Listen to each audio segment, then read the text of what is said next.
Hello, hello, hello, and welcome to another episode of the Blue Oval Podcast. I am Ben Weissel, and joining me, as always, Garrett Zatlin. How's it going, man? We should quit TSR and we should be IT guys, considering Gosh, how many technical issues we run into doing a podcast every week. It's insane. And on top of that, DC is apparently about to have the worst storm since 2013. So shout out to you for doing this early. I legitimately don't know if I would make it through a day of being an IT person because, I know I unplug, replug, click a few things, and if that doesn't work, I'm literally about to lose my mind. So I am happy with the job I have. Well, good, because I think both of us would be terrible IT people given how many issues that we have.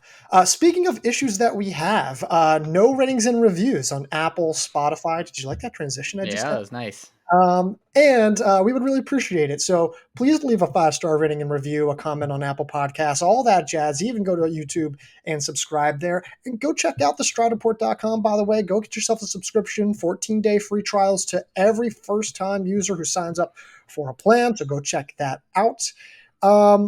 Ben, we have got quite a bit to talk about today. I want to start with just the demise of a major conference that's been around for over 100 years. I feel like that we should naturally Yeah. start there. And talking about the Pac-12, of course, talking about one of the gold standards for cross country and track. Obviously, Oregon, Stanford, Washington, kind of the big Colorado. Colorado, of course.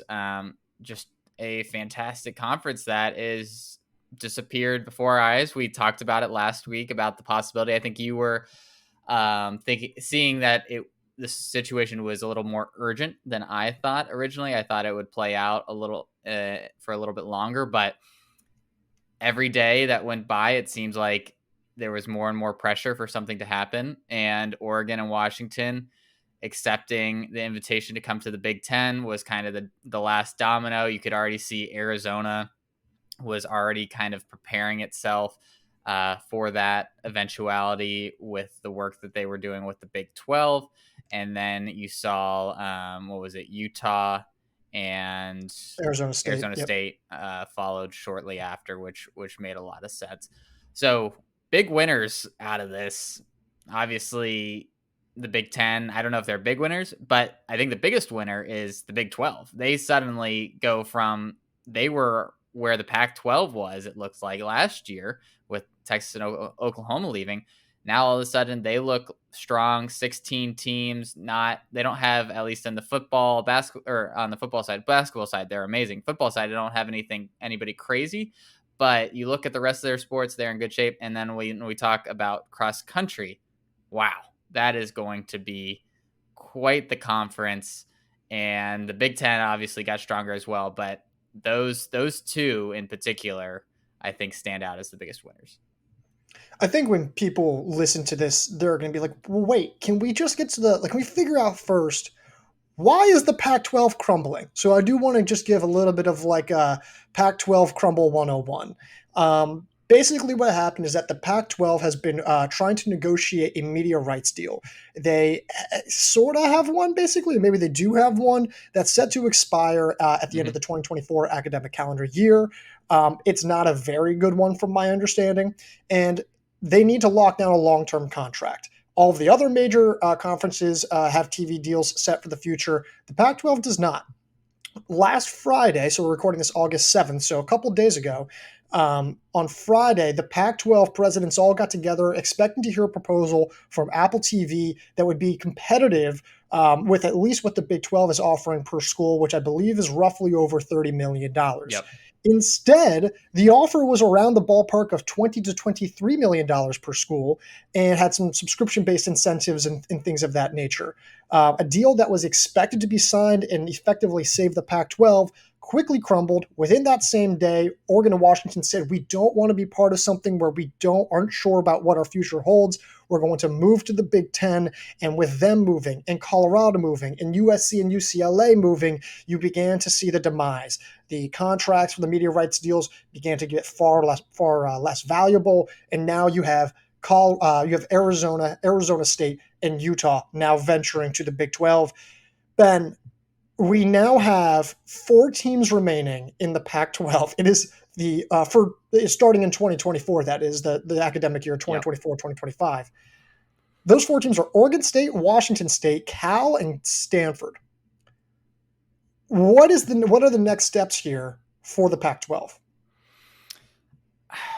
I think those 4 schools are looking for new homes themselves. I can't imagine that the Pac-12 is going to be able to negotiate a deal that is even on par with some of the smaller conferences in terms of TV deal, just because those TV partners can't be sure there's going to be a league in the next year or two for them to broadcast games for. So I mean, I think Stanford seems to be the most valuable team or school left out of that group. Where they land up, I've heard ACC even Mm-hmm. mentioned. I mean, I think the Big Ten is taking a look, especially if they in the future could pair them with a Notre Dame. I think that would make a Yep. lot of sense. But they're kind of the song has ended and they're kind of on the dance floor without a partner right now, and it's an unfortunate situation, and the other 3 schools even more so. I mean, I think they're in real dire straits where it could end up being the WAC or Mountain West, or like you start. I mean, all fine conferences, but certainly a big step down from a Power 5 conference.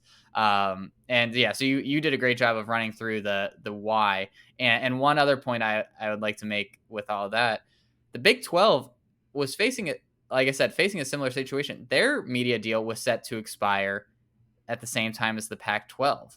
Oh, It I was didn't know that. supposed to expire in 2024. But what they did, their commissioner did, with an incredible amount of foresight, is he jumped the gun a year early and started renegotiating those deals early before that had even wrapped up. And by doing so, he was able to get that 30 million benchmark that essentially the Pac-12 was not able to meet. And all that, I think, more than anything, is why the Big 12 is standing and the Pac-12 is not. And so, yeah, it's. I'm not a huge fan of everything that's gone on. I don't think you probably are either, but it's the reality. And some schools played it a lot better than others. Well, I just the conference, like if you're the Pac-12, this is there's a famous podcast called Pardon My Take, and they have this recurring joke. Where it's like you never talk about another man's job, never talk about another man's job, and then they proceed to talk about another man's job. I don't want to pretend like I'm in the Pac-12 negotiating rooms, but what did they think was going to happen when they presented a $20 million per school offer? Like, what were the expectations from everyone that they come in? They're like, oh, we're going to get 10 million more. And it's not even remotely close. It's a level of, I don't even know what the right word is, like incompetence that is mind blowing. Now, granted, a lot of these issues first began, I believe, under Larry Scott, the Yes. former Pac-12 Yep. commissioner. It was clearly not a great, uh, execution there on his side, which positioned a lot of the current commissioner to be in a very challenging situation. But I struggle to understand. I'm like, what? How are the expectation gaps this far from each other? And now, what's even more important to recognize is that you have Cal, Stanford, Washington State, and Oregon State still remaining. It's like, well, they can just go grab from the Mountain West. Not that simple. They There's cannot. over a $30 million exit fee for those Mountain West teams to leave. You're looking like $32 million. That deal, by the way, it was recently $17 million, and only somewhat recently, in the last year or two, did that number climb to double, because I think they saw what the conference realignment was coming. So it's not as simple as trying to leave. In fact, San Diego State was trying to leave the Mountain West earlier this year. There were some challenges, and then they backed out and decided to stay in the Mountain West. Can you imagine if San Diego State had left the Mountain West, joined the Pac-12, Yeah. and now they're left in an empty conference that doesn't exist? Try to come back. Yeah, banging on the door. Yeah, I think that TV deal is like into the 2030s. So that's not that is a situation for those schools that is not going to change anytime soon. And the ACC, Particularly Florida State and Clemson are facing the same issue there, where they're looking around and like, we're certainly not in one of the Power Two conferences anymore. You can argue whether or not they're third or fourth, but they're looking to try to find a way out, but they can't because I think their exit fee is like 120 million or something. Like, it's outrageous. And Wow, I didn't know that. like, I don't quote me on that, but I think it's in that ballpark. And so I think, for better or worse, this is kind of the last of the like big realignment that we'll see. Those four schools need to figure out what they're doing. The Pac-12 needs to see if they can add somehow to those four. But when we look at it from a cross country and track side, I was thinking about this last night. We kind of have been arguing whether the Big Ten or the Big 12 is the better cross country conference, and I would tend to agree that the Big 12 is, at least just with their firepower up front on both the men and women's side. But on the track side, the Big Ten is going to be wildly good. Like, Yep. it is, like, just from top to bottom, like, it is going to be exceptionally deep. It's maybe not the top end quality of the SEC in terms of Right. field and sprints and everything, but it's getting close. Like, like the addition of Oregon is huge in that regard, and USC and UCLA. Like, that is major players coming into the conference. So it'd be really fascinating to see these conference meets. And the other thing I was thinking about, we're going to see Oregon and Washington running some indoor conference meets, which we have not seen for a while. Great which will point. be very fascinating to see how that plays into their indoor strategy. Also, that Big Ten indoor meet is going to be like a pre-national Yeah. race in a lot of ways.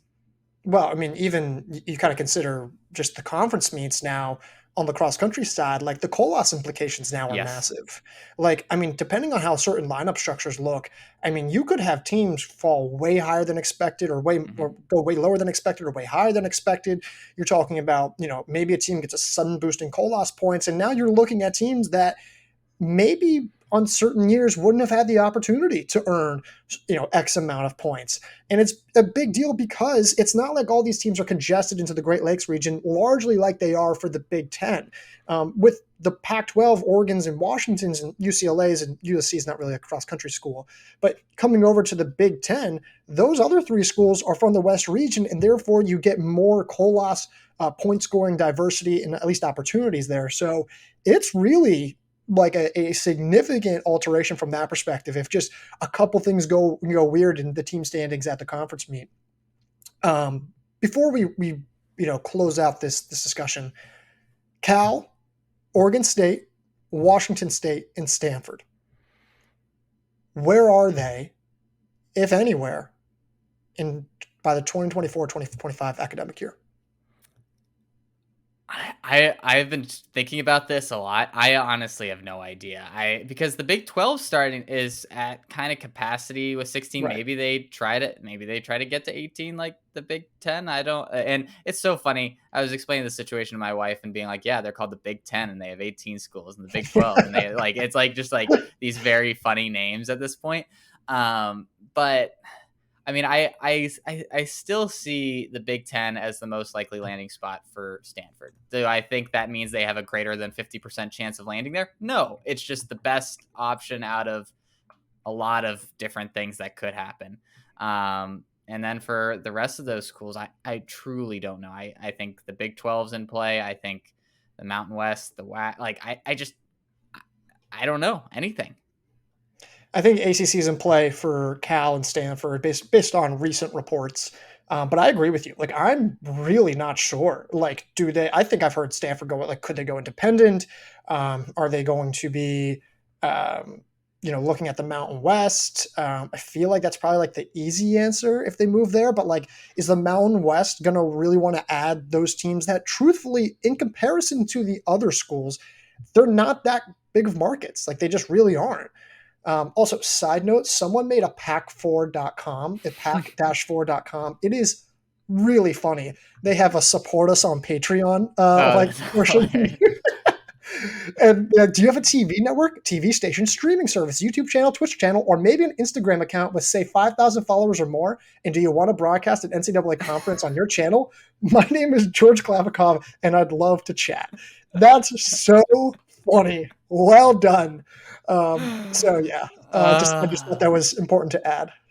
That's great. Yeah, gosh, it'll be an interesting time for NCAA sports. And last point on Colas, we are getting to the point where cross country, I think, has done a good job of insulating itself from if you're in a big conference or not. It doesn't particularly matter all that much when it comes to your chances at getting to nationals. It helps, but it's not the be all end all. Right. We could be getting to a point where that is no longer the case pretty soon. Where obviously there's still powers like NAU who are outside of all these big conferences, but like just the Colos opportunities that some of these smaller schools are going to be missing out on by not running in a 20 team conference that has most of the best schools in it. There might need to be a reevaluation of things, and this is like 4 or 5 years down the line, but we're heading into in a direction where I could see there being some injustices that might need to be looked at. Yeah, yeah, and I think that's fair. I'm trying to figure out like what a scenario and what the math on that looks like. Like I'm trying to figure out like, okay, but if you didn't race anywhere, and then if you're in the AAC, let's say, or the Yeah, Conference USA or whatever, um, then like you go to, let's say, like your regional meet, you're third, and there's no one to push you in. Yeah, I don't know. I don't know, like not just from like a math standpoint, but from like a fairness standpoint, from a well, did you take advantage of the opportunities that you had standpoint? I don't. I'd have to like really think about that because that is a tricky one. I'm not dismissing that possibility, but I'd have to take a look into that. and this is obviously a little biased because I'm coming from the smaller schools perspective of somewhere like Belmont, but like for us without a huge budget, who can maybe go to one big race like a Nutty Comb and or one pre nationals, but you're not getting a ton of cracks. And so if that doesn't go perfectly, that was your one chance. And unless you get pushed in. And whereas all these other schools who have the budgets to go wherever, they have more cracks at it and they have the conference meet. So I think for the established powers, not a big deal. I just think it's going to be even harder for some of the like upstarts like a Gonzaga for them to go through Yep. what they did in the past few years. It's going to be harder for teams like that to kind of like naturally grow and then qualify and then stay on the national scene. And I think that's fair. I'd have to really sit down and put out my thoughts, but that'll be for a different article. Yes. So, all right, let's move on. Love, we could talk about that all day. Yes, we That's could. great. Ben, our cross country preseason team rankings are coming this week. If it's Wednesday, then they should be beginning today. Okay. So we're going to go over our hardest names to rank, our hardest teams to rank, excuse me. Do men and women. You worked on the men list with me, but of course you have seen the full women's list. You've talked to Mara, you've talked to me, you've looked over that. You're still plenty familiar with that group. So we'll start on the men's side. For the men, who was the toughest team or one of the toughest teams for you to rank? I already know what your answer is, but please go ahead. The Oregon Men. Ah, shocker. Okay. What do we do with these guys? They lose their top scorer in Aaron Bienenfeld. They bring in Isaiah Sturry, who is pretty good replica, at least at his best. He's maybe not as high of a ceiling guy as Bienenfeld at the top of his game. But they bring in so much. They bring in Beerbaum. They bring in Connor Burns. Like they have a lot of young guys who have been incubating in the Schumacher science lab for a year or so now, and you think that they should be able to take a step forward. But are they taking a step forward into the top 10? Are they kind of just settling somewhere around where they were last year because they don't have that firepower up front anymore? We both just had, I think, no idea how to evaluate a team where I think we could say at least 40% of their lineup could be guys who did not run for them last year, maybe even 60%. I think that's totally fair. For those listening, I remember I texted Ben and said, "Hey, my order is in there. Feel free to take a look. This is really brutal." By the way, just to put this out for everyone, without question, undeniably, the single hardest year to do our men's teams rankings. We got like 6 or 7 teams in, and after that, we're like, "Well, do you just want to spin a wheel and pick a team?" It could be anyone. The number of top teams that lose certain guys and a number of guys. I mean, like I'm still looking at this list. Like I cannot believe that those teams are in these positions. But for example, I texted Ben. It's like, "Can you look at this?" He's like, "Yeah, I'm at a wedding. Like I'll be able to take a look." Not even 5 or 10 minutes later, I get a text from him. "You put Oregon where?" And I was like, "Well, like where else am I supposed to put them?" So if that doesn't explain the challenges that we've had, and you make such a good point, we have no idea what their lineup's going to look like. Um, I have no idea if we got it right, but that was hard. Yeah, you ruined the wedding for me because all I was doing was just staring up at the sky and being like, man, who else? What other teams are there? And it Right. was just like you nailed it on the head. 6 or so teams where you feel pretty good, and then it is just there's going to be a lot of new guys stepping up, and we go through waves of this, and I'm almost wondering if like the COVID year kind of exacerbated this, where we knew what to Mm-hmm. expect from a lot of these teams over the last year or two because we Yep. had seen most of their men or women run 2, 3, 4 years already at their program, and now a lot of those men and women are leaving and they've graduated, they've used up all their excess eligibility, and now we're kind of starting from scratch with a lot of freshmen, sophomore, or even juniors who just didn't have a chance of competing because they were behind fourth, fifth, sixth year runners. And so this cycle always happens, but it just, like you said, it feels a lot. We're feeling it a lot more this year than I think we really ever have. Um, yeah, and that's the whole thing. Like, I mean, the next team that I'm going to talk about on the men's side, which is Colorado. Mm-hmm. I mean, you look at where we have them ranked, and I'm like, I cannot believe that a team that loses, they bring back Austin Vansel, which is a key name, but they lose Andrew Kent, they lose Brendan Fraser, they lose Seth Hurst, they lose Charlie Sweeney. You're like, okay, well, who do they return? So they return James Overberg, who I believe was the guy who had a really nice indoor track season for them. Am I correct in saying that? No, Yes. I don't. The miler, not the miler. Am I mixing that up? Please hold. Yeah, Let me take a look here. That's probably who I'm thinking of here. yeah, I'm sorry. I'm thinking of Isaiah Givens. yes, That's the that's guy. who you're thinking of. That's what I'm thinking of. So, but they bring back James Overberg. They bring back Isaiah Givens. They bring back Hunter Appleton. They bring back Jace Ashbrenner. These are all guys who have like shown moments of being like really promising, right, and having a lot of great races and performances. But they also add Paul Stafford, a long distance Mhm. guy from Florida State, who admittedly hasn't been super consistent, but has had moments of really exciting potential. And then they also bring in Champ Sports cross country national champion from the high school scene, Cole Matheson. So when you pair this depth, you have one low stick. These guys are more experienced. There's a few additions coming in. You look at it and you go, most years, this would not be enough to keep this team at this spot. But knowing what Colorado is, knowing what they've done, knowing who they add, knowing what the options are, I thought I just didn't still didn't like it, but I didn't know where else we were supposed to put them. Yeah, that's one where I felt a little bit more comfortable about where we landed, just because it's the same coaching staff.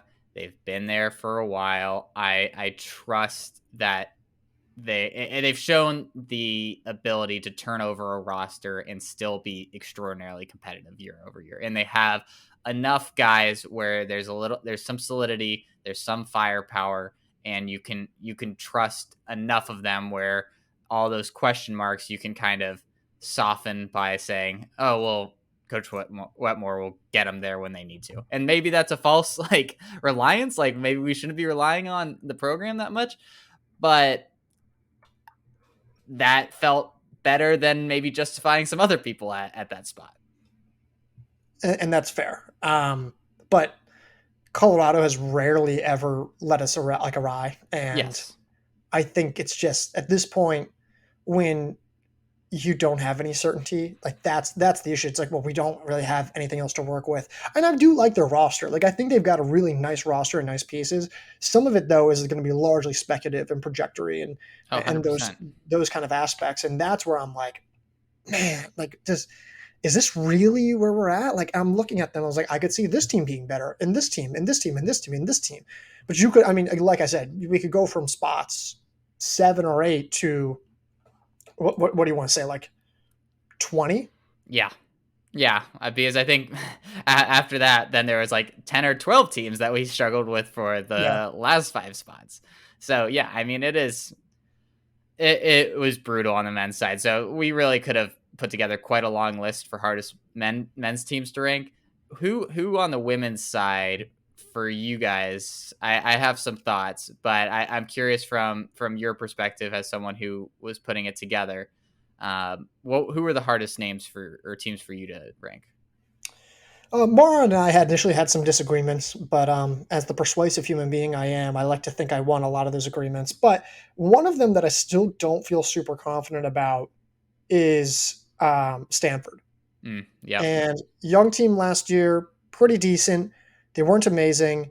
They add in Amy Buddage, a superstar Australian who's going to be a freshman this year, supposed to be great. But Zofia Dudek has been not good as of late. She's Nope. really struggled on the track. She struggled at the Polish U23 championships. I believe that's U23 championships.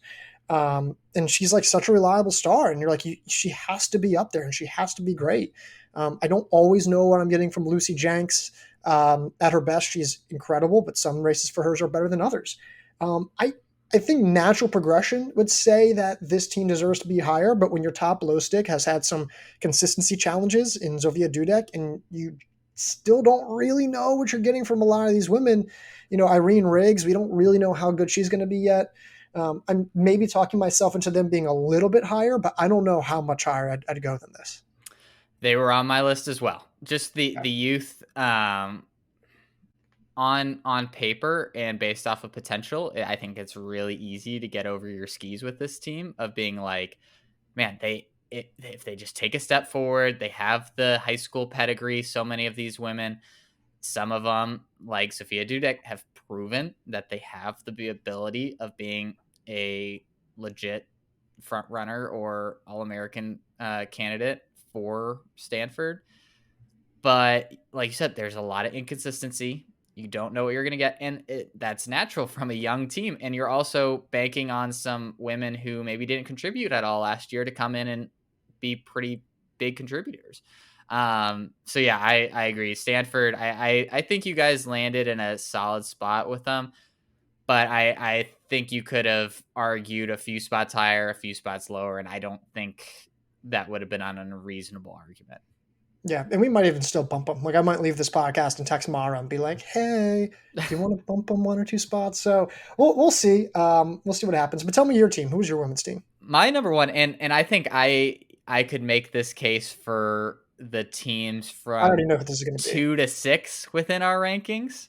Is that am I throwing you a curveball there or Oh, no? you're saying these are teams. This wait, what? In our rankings from 2 to 6, I think all these teams I think have really interesting question marks. But I'm going with the Notre Dame women. Oh, I have like I get where you guys landed. I think they could have been a spot lower. I also think you could make an argument for 2 or 3 spots higher. I'm willing to try. Um, I just have their ACC results up, which is what I always think of with this team because when like if you're arguing for them, this is the one you look at.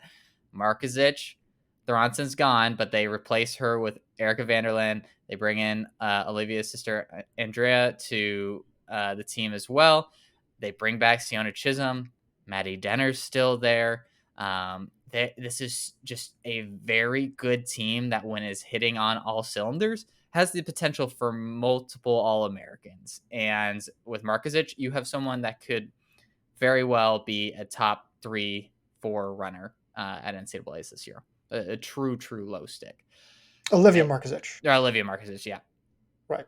So I like I said, I think I understand where you guys landed, but I think that must have been an extraordinarily hard conversation to land where you guys did because they just have so many possibilities.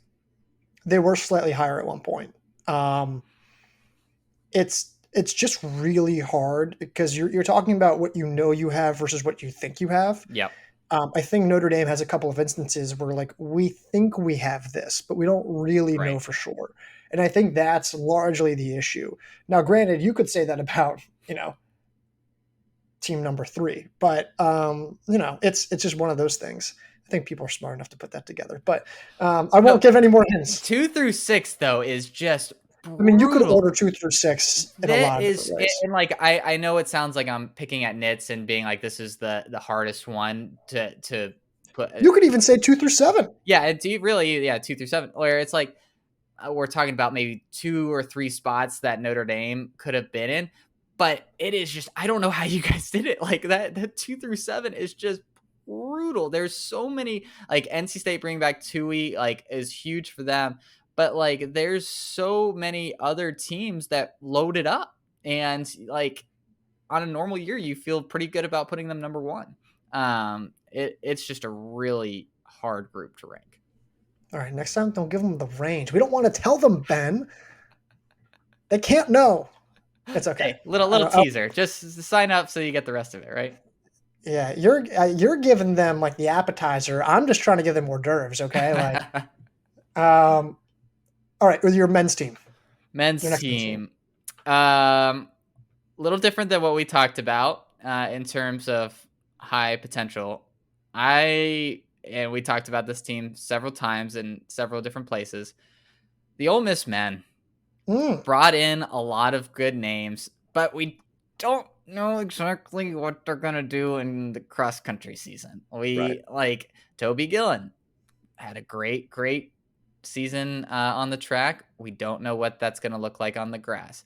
Jack Meyer from Wisconsin, good name. Don't know how that's going to translate exactly. Cole Bullock, what Cole Bullock are we going to see? Are we going to see Yep. the one from a few years ago who was a true low stick, or are we going to see the guy who was fine but isn't someone you can build a lineup around?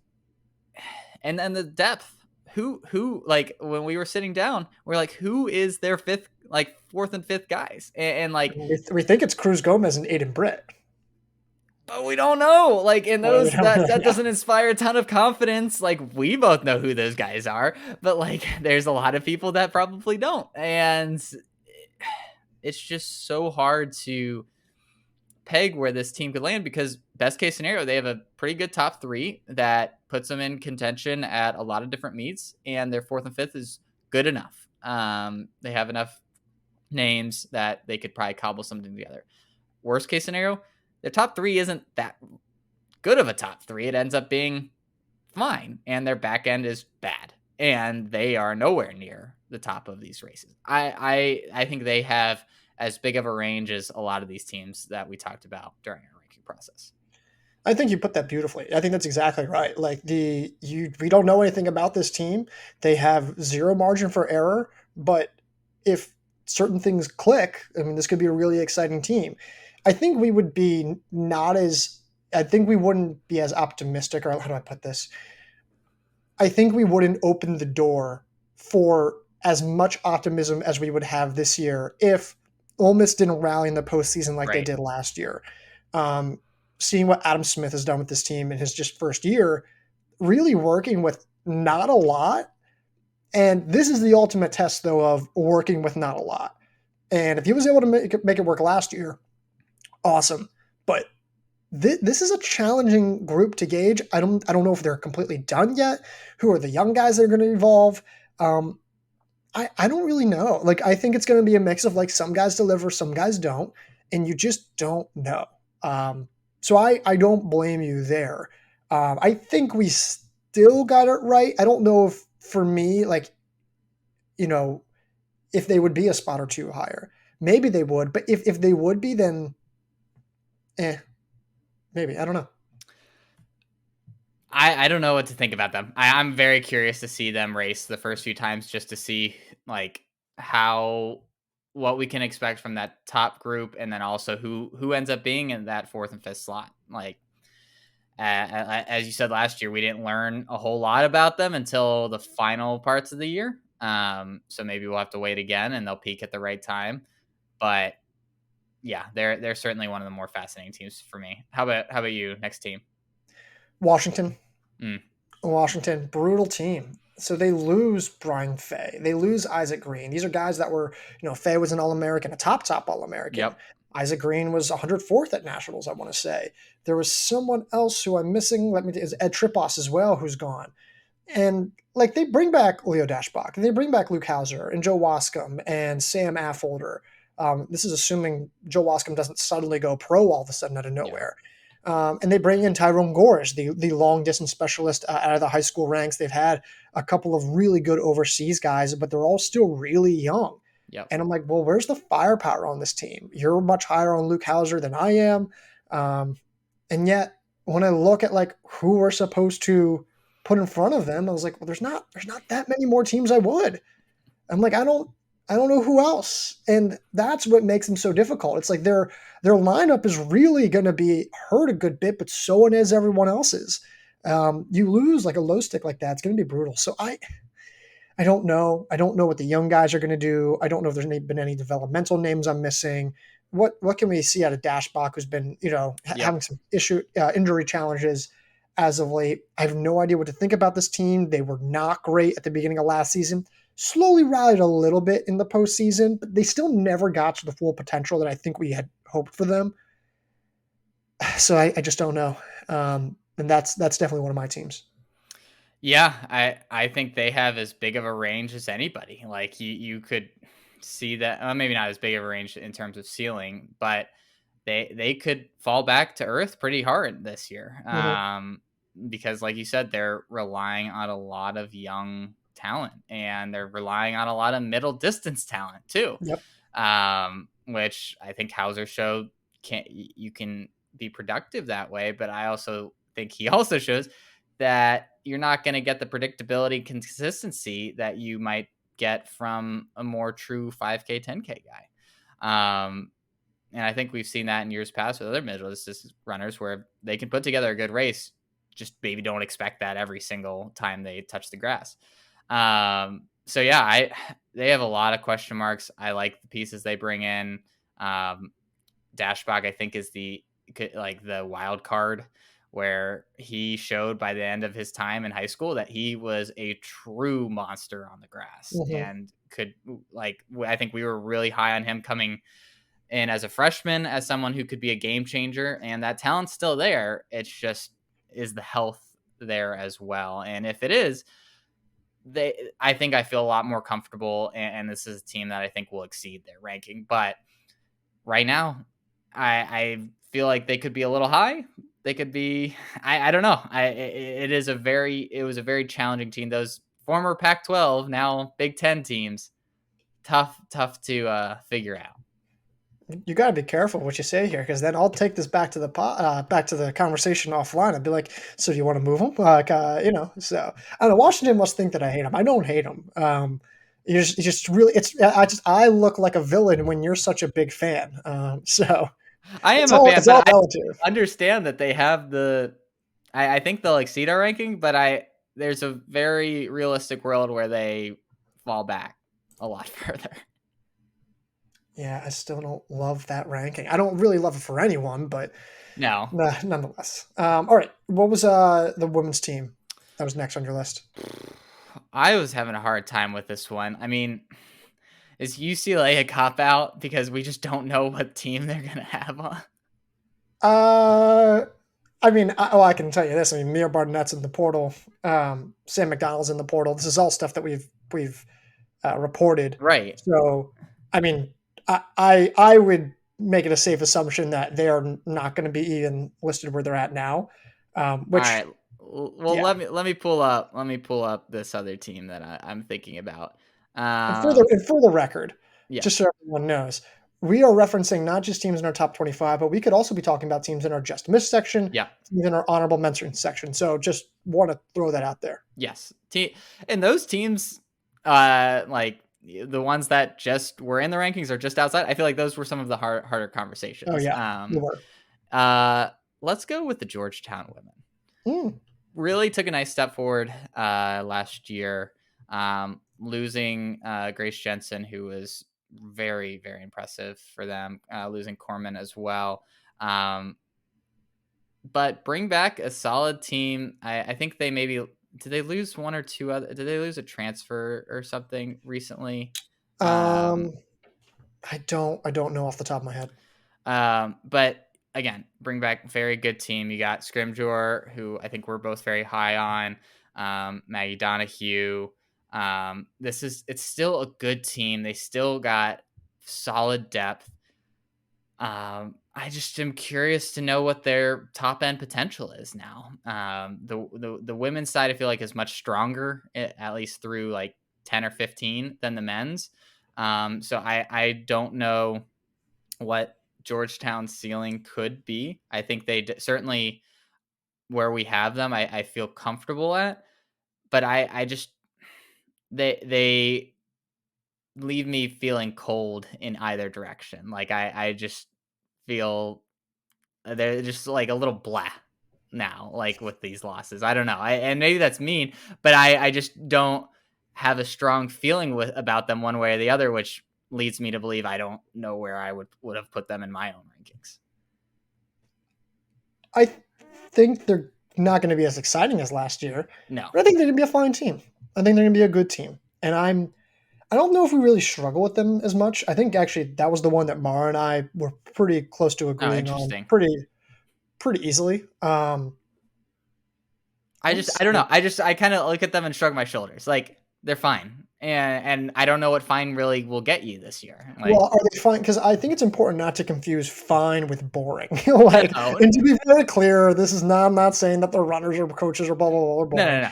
But just comparison, I just don't know if they're gonna have as much of a scoring spark as last year. I know people will get after me for that. So Well, yeah, and I mean that in terms of like last year was super exciting. They had all these new names. They were like yeah, racing up leaderboards. Like it was like, oh, this is a great time to be a Hoya. Like it's very very exciting to take those leaps forward. Like Georgetown's back. But this year is just kind of like, how do you take that next step forward? How do you keep that momentum despite losing some very strong and important names? Um, and I think they could. Like, I think they could be pretty close to replicating to what they did last year if certain names continue to develop and yeah, grow. And I don't think it's out of reach for them. yeah, yeah, that's fair. And I think that's kind of what I'm curious to see is what does the momentum stall or are they able to kind of keep on the gas and keep moving forward? Yeah. No, I'd agree. I'd agree. My other women's team, and I think this is you're gonna be like, oh, of course, Alabama. Um, Yeah, I was just kind of like, well, what like I mean, we could have placed them. I mean, where yeah, Mara had them originally, I was like, we're changing that spot. Um, but they lose Chalanga, they lose Tanisima, they lose Flamina Asicol. They only bring back Hilda. And yeah, they bring in Doris Cherup, but we don't know anything about Doris Cherup. Elka McCann was improved last year, but how much better is she going to get? yeah, Is she a true number three? They bring in Joy Gill, they bring in Mackenzie Hogg, they bring back, I want to say Jamie Reed, do they bring back? I don't even remember. I want to say they bring in one more other woman who I'm completely blanking on. But regardless, I'm looking at this, I'm just like, what? How good? Like, I like Joy Gill a lot, but I have no idea what this line's supposed to look like. I don't know what their depth's going to be look like. I don't know how much progress some of these back end scores, these 3, 4, 5, 6 scores are going to be, making, what kind of progress they'll do. So I think this is right. Like, I feel really good about that 1-2 punch, and their back end should be good enough. And if that's the case, then I think this is right. But I really have no clue, no idea. how good do you feel about that top two? Because I mean, like obviously Olamama we've seen, but Cherup based off her times, and I think Finn made a good case for her in the podcast that he was on with you, but we don't know. Like and this is not like the Alabama men's team from a few years ago where you had three guys where you're like, yeah, we know they're gonna be like top 20 names. Like it doesn't matter the back end. It's they have 3 legit superstars. This is a team where you have one legit superstar, one who has the times that would show to be a true superstar, and then a lot more depth and a lot more options, but you don't have that margin for error with the depth that you would if you had 3 true like front runners, or even 2 that you could put in pen were like top 10, top 15 names for sure. So yeah, I think where you guys landed is kind of like the equivalent of the shrug emoji of being like, yeah, we could go a little bit this way, a little bit that way. It just we have to see what we have in chair up, and then we have to see what the back end actually looks like. For now, there's just too many question marks. The scoring averages that we have, which could be very different from other schools, has them at this spot. Yeah. And that's basically the basis, because we were like, I don't know, just put them there. So that's that's where that's basically how we ended up there. Okay, give me your men's team, and we maybe we'll do one more set of men, one more set of women, and we'll wrap it. Okay, sounds good. I had the Virginia Men. Mm-hmm. Yep. We went back and forth on them a lot. They bring back pretty much everybody except for Rohan Asfal. Don't know if I should say this, but don't think they ran particularly smart or great races that would reflect their overall talent level at times last year. What comes to mind is the ACC championships, where they were pushing the pace really hard and then all died a pretty rough death by the end of that. They have the talent. They have several guys. Like this is a very deep, strong roster, but it's hard to look at this team and see a lot of like strong front end firepower potential. I think we maybe compared this team to a Portland from a year or two ago, where it's like, wouldn't it be unrealistic to say they could have 5 guys in the top 100 and nobody inside the top 60? And I don't know what it's hard to say what that gets you. Maybe we'll be proven wrong that someone really steps up. But I have faith in this group developing together. They have so many guys that can run with each other and run near each other, that if that pack just runs smart and runs together and they all just improve a little bit, then all of a sudden maybe you're talking about them having 5 guys in the 60s at nationals, and then all of a sudden you're talking top 10, top 8. Like that's a really good team. But if they aren't all together and they don't make that incremental improvement all together, then this is a team that could fall back a pretty far away because they don't have a low stick to bail them out. I think this ranking is basically going to be how much do you expect them to deliver on their upside? Right. That's what it is at its core. And they're a young team, a deep team. They have options, but like how much are they going to grow? And I think they're going to benefit, especially because they're going to be racing on their home course basically all season long against top teams. So I think I like this. I would have maybe liked to switch them with the spot below. So we'll see. I would like to maybe switch them a spot above. Maybe we can take the spot above and put both of those teams above. So, because like again, you can put any of these teams in any order, and someone's always going to be mad. Like I mean, I'm super not looking forward to this, just because I know we're going to get so many angry DMs and emails, and you hate our team. Yes, we hate your team. That's totally reasonable. I know it's going to happen. It happens every year. Already getting this salty already, man. I know what's going to happen. It happens every year, and it's going to happen to everyone because everyone thinks that in an open year that their team should be the best. And everybody probably has a fairly good argument. That's a good point. Yeah, you're right. You're not wrong. I'm just like I'm just human. I'm trying my best. My men's team is between 2 teams. I think it's gonna be Gonzaga. Is my team. Oh man, talk about a team that got depleted. Yeah, a nightmare team to rank. Lose Mora, they lose Grimali. They lose McCurkin, I want to say, or is that, how do I say that name? McCulkin, excuse me.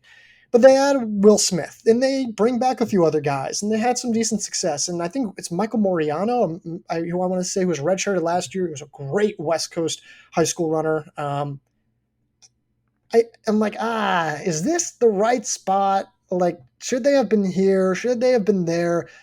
What can Will Smith do as the leader of this lineup? He's pretty Yep. stable, but they lose a lot of scoring, and it feels like a lot of that scoring from last year was heavily reliant on the guys who they actually lost. I'm really struggling because I want to respect them for what they did last year. But even last year, they had like moments where they were like outstanding at the national meet, but they were awful, frankly, just not great at Nutty Comb. Although I Yep. want to say they had some omissions there. So a nightmare scenario trying to rank Gonzaga. Yeah, and I after the last few years where they've grown this program, and I think we've both been big fans, we want to give them the benefit of the doubt. It's just we're talking about guys being in their top 5 that we truthfully know precious little about. And like we really didn't even see them race on the grass last year, and we're suddenly having to project them as a team with someone that we don't know anything really about. That's where it gets really tricky. Because yeah, I think that Will Smith is about as good as you're going to do in terms of he's not a true like top 20 low stick, but he's about you can kind of depend on him to show up at nationals and run around an all-American potential, which I think is kind of all you can ask for. And but after that, it's just again a little bit of a Colorado light where you're just relying on the program, relying on development, relying on them continuing the progress that they've done over the last few years. Yeah, but it's just like I don't know. Like, should we be like, or have they done enough to deserve that treatment? And I don't know if they have. Maybe they have, because really we've been asking them to do a lot. And it was only last year that they actually came through Yeah. and like, okay, yeah, we are the real deal. So I'm like, do they deserve to be like, okay, they're gonna like? I like Pat Tyson. I think Pat Tyson, the fact that he's made this team competitive for the past 3 years, it's Incredible. one of the best coaching jobs in the NCAA. It really is. He's really good. I just don't know with this lineup. I'm like, man, is that enough history with just these guys? So we'll see. Yeah.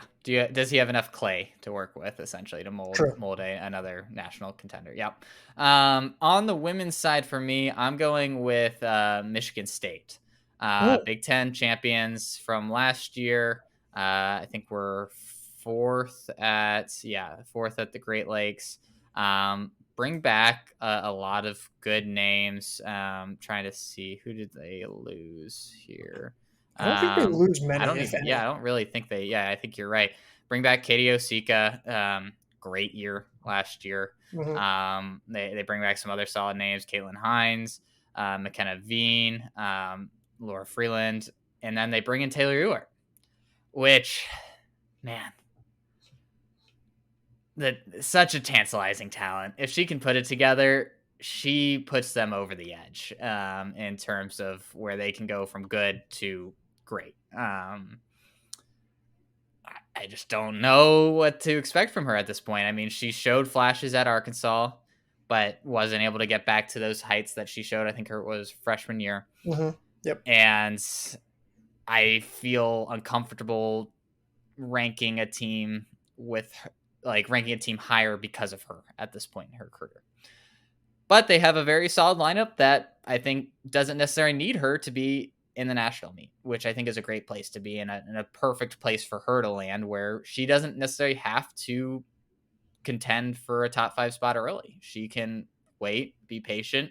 They can bring her in late in the season. And if she's healthy and firing on all cylinders, all of a sudden they have possibly another low stick to put in a lineup that's already very solid and deep.